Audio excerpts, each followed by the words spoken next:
Hey everyone, I wanted to take this time to make a video instead of write a post because I kind of feel like we're past the point of hashtags and status updates, and I kind of wanted to put a face to go along with this message.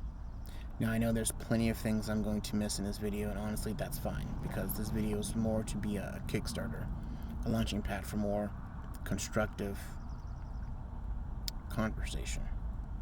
First, I wanted to address the riots and shed light into why so many people of color are angry and upset. First, I want to say, do you honestly believe that this was the route or the answer that black people wanted?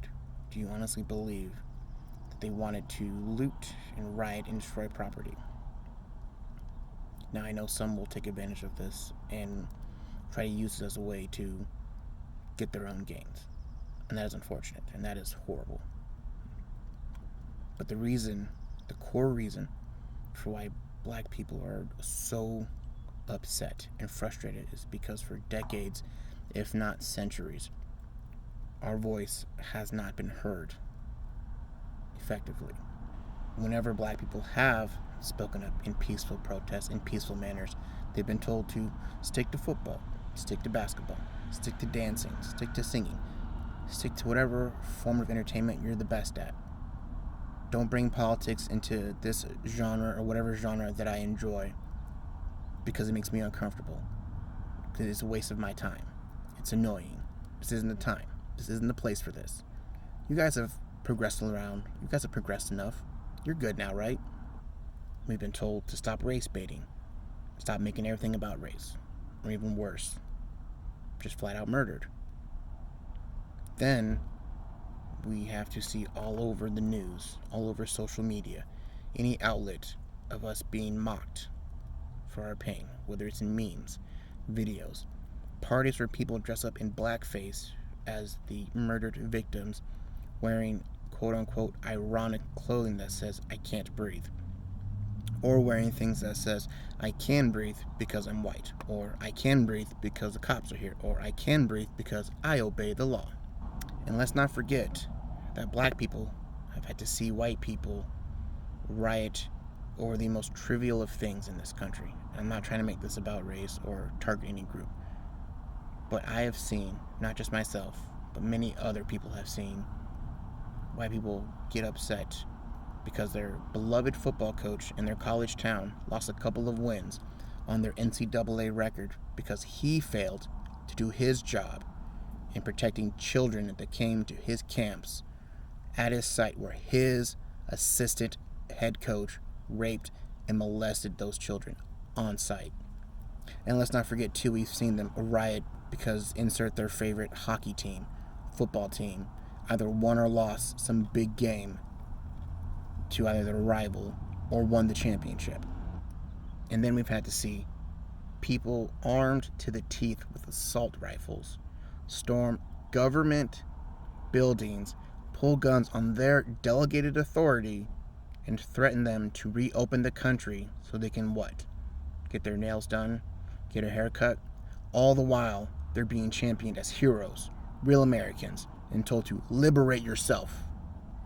So, when all of this has happened, after countless times of being told that your form of peaceful protest is an inconvenience to our daily life, and you still see no justice or support or giving quote-unquote ways to make your protests more peaceful, what do you expect the outcome to be? And let's not start quoting Martin Luther King either right now about taking the peaceful route. Trust me, I am not for the violence that's been going on, and I am definitely not for the destruction that's come. Me and many others are not.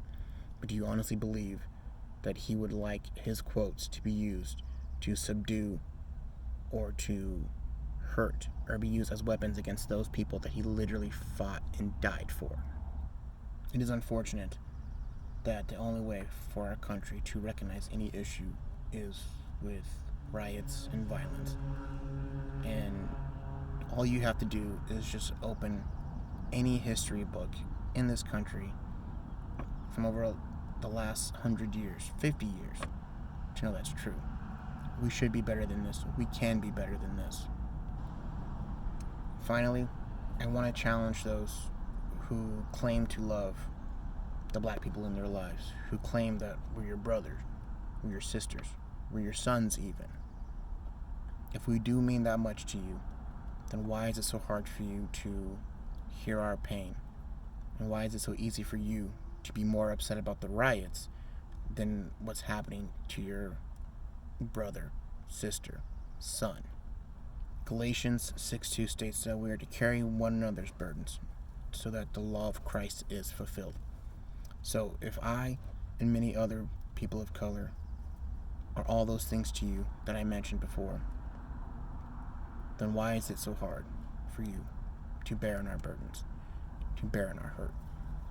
So, everyone who's upset with the riots and are wondering what can be done that can make it more peaceful, how can we keep things more peaceful, perhaps listen to what is being said in those times of peaceful protest instead of being upset that it is ruining or inconveniencing your NFL Sunday.